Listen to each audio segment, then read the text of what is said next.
আসসালামু আলাইকুম। আজকে 7 তারিখ 7 জুন 2025। আজকে ঈদুল আজহার নামাজ পড়ার জন্য আমরা আমাদের মৎস্যজীবী সমাজের টিকাপাড়া কলিপাড়া ঈদগাহ ময়দানে নামাজ পড়তে যাব। আমরা ঈদুল আজহার নামাজ আদায় করব। খরচ করে আমরা কুরবানি করছি। আর এই আমাদের একটি সমাজের, মনে করেন এই সমাজের বিভিন্ন সমাজ থেকে আপনারা এসছেন, দূর দূরান্ত থেকে অনেকে এসছেন। এসে এই মাঠটাকে আরো পরিপূর্ণ করতে হবে। এখানে আমি দেখতে পাচ্ছি যে মাটি ফেলার প্রয়োজন আছে। তারপরে আরো যা কাজগুলো আছে, বাকি কাজগুলো যেন করা যায় সে ব্যাপারে আপনারা সহযোগিতা করবেন। এই যে প্যান্ডেল ঘেরা, এখানে গতবার অনেক টাকা খরচ হয়েছে, দেখা যাচ্ছে সেই টাকা উঠেই না। আপনাদের পকেট থেকে এটা তুলতে হবে, অন্য কেউ দেবে না, আপনাদেরকে দিতে হবে। কেন ঈদগাহ ঋণগ্রস্ত থাকবে? মন খুলে আল্লাহর এই জায়গায় দিয়ে দেবেন। কত টাকা লাগে? 30-35 হাজার মনে হয় গতবার খরচ হয়েছে। তো এই টাকা উঠবে না কেন আপনাদের কাছ থেকে?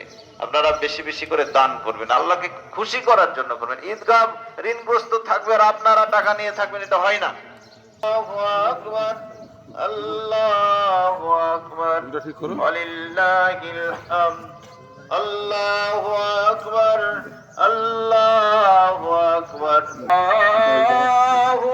আপনারা তাকবীর পড়বেন আজকে। এই তাকবীর 13 তারিখ, আরো 3 দিন, আজকের দিন বাদ দিয়ে আরো 3 দিন, 13 তারিখ আসরের শেষ সময় পর্যন্ত, অর্থাৎ মাগরিব হওয়ার আগ পর্যন্ত পড়তে পারবেন। এটার আমল আপনারা করবেন ইনশাআল্লাহ। সম্মানিত মুসল্লিয়ান কিরাম, তাড়াতাড়ি আসুন, সালাত শুরু হবে, সময় হয়ে আসছে। আল্লাহু আকবার, আল্লাহু আকবার, আল্লাহু আকবার, ওয়ালিল্লাহিল হামদ, আল্লাহু আকবার, আল্লাহু আকবার, লা ইলাহা ইল্লাল্লাহ, আল্লাহু আকবার, আল্লাহু আকবার, ওয়ালিল্লাহিল হামদ। তারপর উঠবেন। যদি কেউ খুতবা না শোনে, এবং সেটা আমলে নিয়ে আসতে হবে। আপনারা কেউ তাড়াহুড়া করবেন না। এখান থেকে যেই প্রথম কাজ হচ্ছে কুরবানি করা, পশু জবে করা। পশু জবের সময় একটি বিষয় গুরুত্বপূর্ণ, খুব হালাল হয়ে যাবে।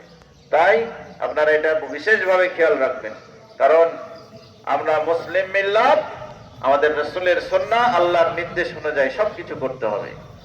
সময় হয়ে গেছে, আপনারা কাতারবন্দি হন, কাতার সোজা করুন। ইসমাইলকে কুরবানি করেছিলেন আল্লাহর নির্দেশ পালন করার জন্য, আল্লাহর নৈকট্য হাসিল করার জন্য, আল্লাহকে রাজি খুশি করার জন্য।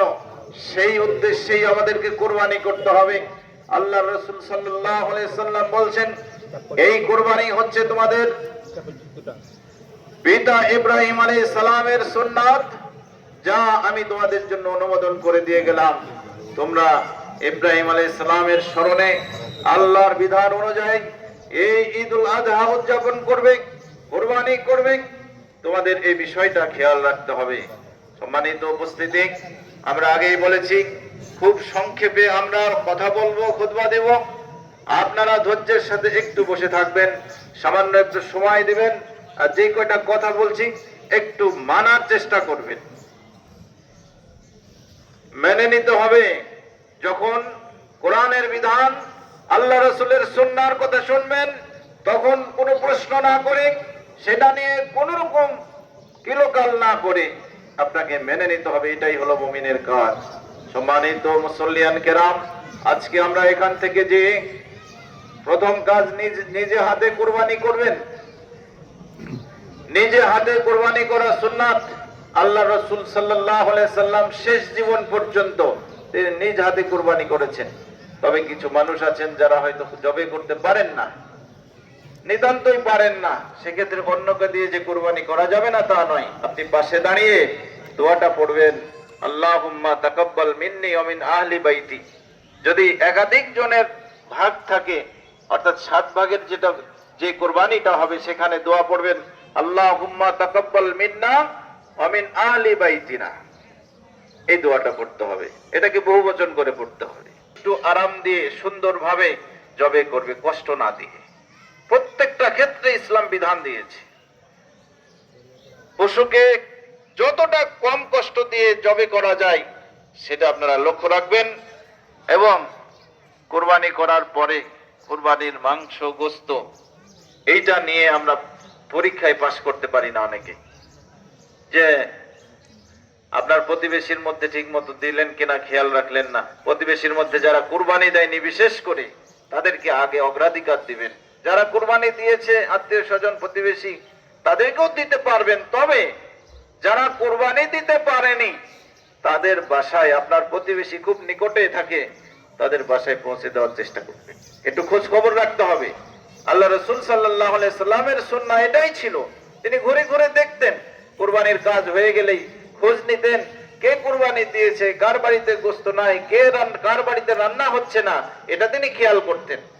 আল্লাহ আমাদের যাদেরকে সামর্থ্য দিয়েছেন তারা এই বিষয়টা খেয়াল রাখবো ইনশাআল্লাহ।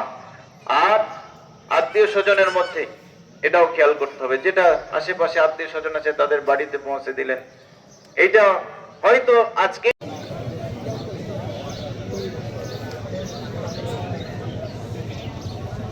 বীর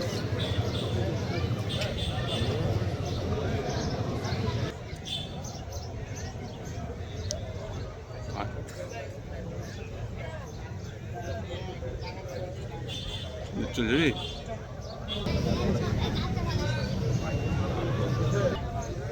আসসালামু আলাইকুম। আমরা আজকে ঈদুল আজহার নামাজ শেষ করলাম। এখন দেখতে পাচ্ছেন অসংখ্য নামাজ পড়ে সব চলে যাচ্ছে নিজ নিজ গন্তব্যে। সামনে আছে টিকাপাড়া গোরস্থান, কবর জিয়ারত করবে কেউ, যে নিজ নিজ বাসায় যে সব আল্লাহর রাস্তে গরু কুরবানি করবে।